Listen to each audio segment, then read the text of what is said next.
combinado de colocar a foto do Grêmio. Todo mundo colocou. O Grêmio, né? Que vai jogar com os torcedores. Eu nem liguei o juiz de filmar pela frente, porque eu sabia que errado, eu filmei só a costa mesmo, Dani.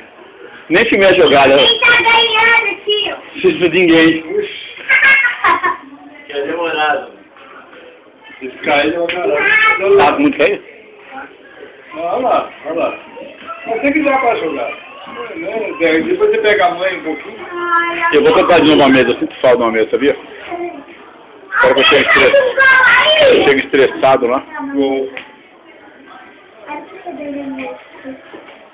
Tá bom, Dani, de filmar. Tá filmando o quê? Vou fazer o jogo lá, porque jogo bem.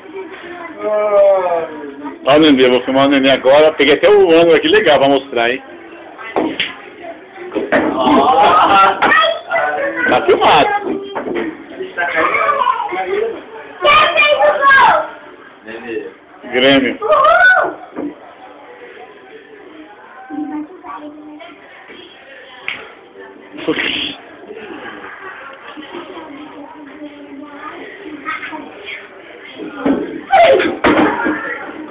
Poxa, eu nem acreditei nem subir essa jogada. Eu tava pra cá, assim, olhando o negócio.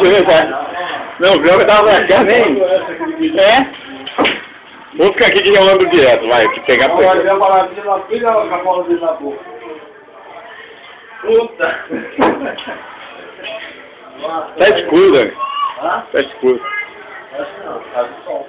Mas agora a gente quebrado os bolinhos.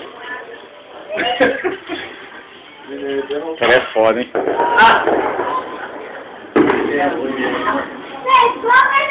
Ó. Ainda não. Filmar, né, Nando? Filmar, hein? Ele vai colocar pra repetir, vai colocar... O Dani... Matou aquela, você viu? Matou aquela lá e errou. Não? Tá fácil. É só pra deixar no... Como é que fala? O Dani, como tem a manha lá, ele vai repetir a jogada, vai falar que matou 5 vezes a bola no mesmo lugar. Ele vai perceber no mesmo lugar, não adianta não. Ele vai achar estranho. Vai, essa aí, filma. Vamos ver. Tá filmando, hein, Dani, vai. Filmou no esquema mesmo, vai, ó. A gente tá vendo Isso aqui mostrou seu erro. Ó,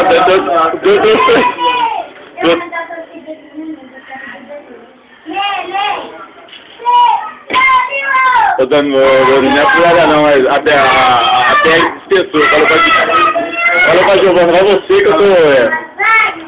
Chega, Dani, vai gastar o negócio de bobeira, Dani. E chega, vai. Ó,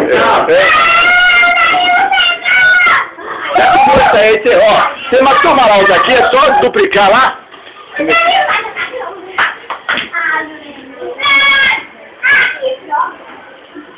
É no meio pra parar, né?